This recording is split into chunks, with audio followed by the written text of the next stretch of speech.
Guys, hello mga bestie. Malinaw ba? Opo. Pwede natin ilawan. Okay na po, malinaw po. Hello guys, hello mga bestie. Nandito po ako sa amin. Meron po akong client sa akin. Si Sister Allen. Allen. Siya si aking favorite sa kantin.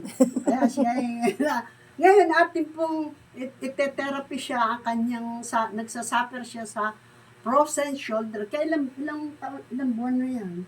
Last year, November. Last year. Ilang taon? May isang taon na yung kanya. Opo, mag-iisang taon sa November. Ay, congratulations. Kaya pala pero congratulations kasi 2 session lang. Yan. Ito po ang kanyang masakit kasi talagang hindi maiangat. Ano ba yung talagang hindi ka nakakatulog, hindi mo pwede ibira. Ito po ang paraan ng ating therapy. Ito po muna ang machine na to. Ito 1974 model. Araw-araw yan po ang problema ng siya. Yung mga frozen shoulder na yan. Yan. Kasi hirap siyang magtaas ng damit. Ito, yan. Ito po yung aparato. 1, 2, 3, sakit. Opa, maiin-in. Ayan po siya, detect and correct. Ito ay kapag humalaw, ay humihinto rin ito kapag may problema. Ano po siya, nag-detox. Tapos, ginamitan ko siya ng Carmen Bees. Ito, pang frozen shoulder talaga. Kasi umaabot ito hanggang loob, ang himay-may ng ugat. Kahit hindi hilutin, naaayos. Basta yan ay 1 oras na gamutan, may pagbabago na. Tapos ito, isusunod natin. Ito the best. Ito, mag-a-align. 1, 2, 3. Ginawa. Masarap? Masakit? Hindi.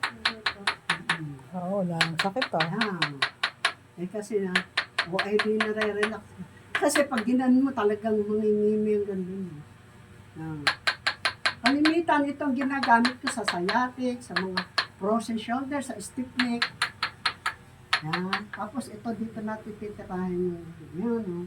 Yan, ito. Yan, ito.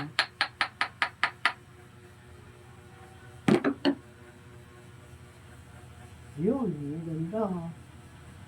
Kasi yan ay tumitigas yung muscle na parang siya, yung parang pulikat. Parang yung okay lang. Ginawa nito.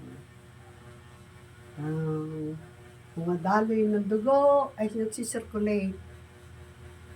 Yung mga hindi, may ginamit ako yung Bell's palsy. Yung mga, basta tungkol sa ugat, dyan po ako magaling sa mga ganito. Kahit pahiga. Wait lang. Ganyan, pahiga ka. Higa ka na.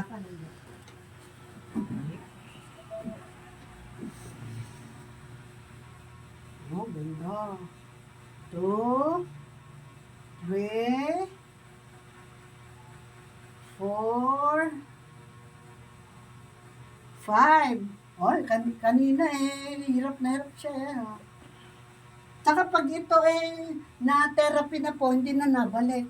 Siguro, kaya siya yung isasaraduhan na, pag ang balik niyan, yung may kasama ng iba na magpapagamot. Referral na. Referral na. Pero sasaraduhan pa ng isa ito. Kasi 1 taon na Opo. Ayun, rinig mo. Yun, bumalik. Yun. Pero kahit ganun, hindi na masakit. Ito, normal. Paupo tayo. Kaya mo na umupo, anak. O yan, mabilis na upo.